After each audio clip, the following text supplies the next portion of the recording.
Over the years, 400 or 500 years for that matter, there have been any number of different schemes and ideas about what makes composition, but the one that's stood the test of time is the golden section, or the golden mean as it's sometimes called. The piece of paper that we use very, very often, the A4 sheet of paper, is fundamentally based on this idea that the height to width proportions are, putting it in simple terms, 6 3/8 to 10. Now, Euclid's actual mathematical equation is much more complicated than that, but it doesn't matter. Fundamentally, it's this to this is what we're talking about, this proportion of 6 3/8 to 10.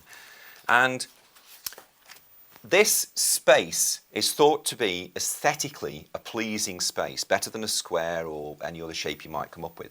Also, within that space is what is called the golden section. Now, if you take the height of the one side and say move it across in an arc, or another way, take that measurement, put it across here, you get, if you put a line down in that direction there, try and do this neatly so you can see it, you get fundamentally a square.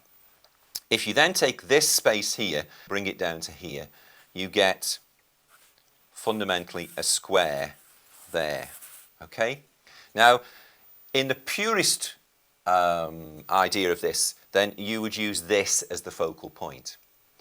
But we've developed the idea in recent times of thirds, and so if you take this space and split it in half, you've got 3 spaces which should be of equal size, they're more or less.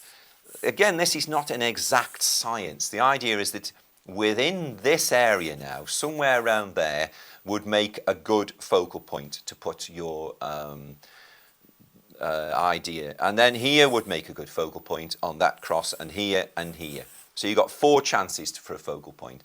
To give you some idea how this works, there's a painting by Turner, I forget the name of it now, but it basically goes something like this. You have the shore, and there's a piazza, and here there's a wonderful, fantastical ancient city. It's a sort of mythical story, and you have the maiden waving, she's here, she's waving goodbye to her lover, and her lover is in a boat which is exactly here, right on the golden mean, and there's the horizon. And you've got 2/3 of land and 1/3 of sky, and very often photographers talk about thirds, and they'll use 1/3 land, 2/3 sky, or the reverse. So that's a simple way of suggesting how you can go about looking for a good composition.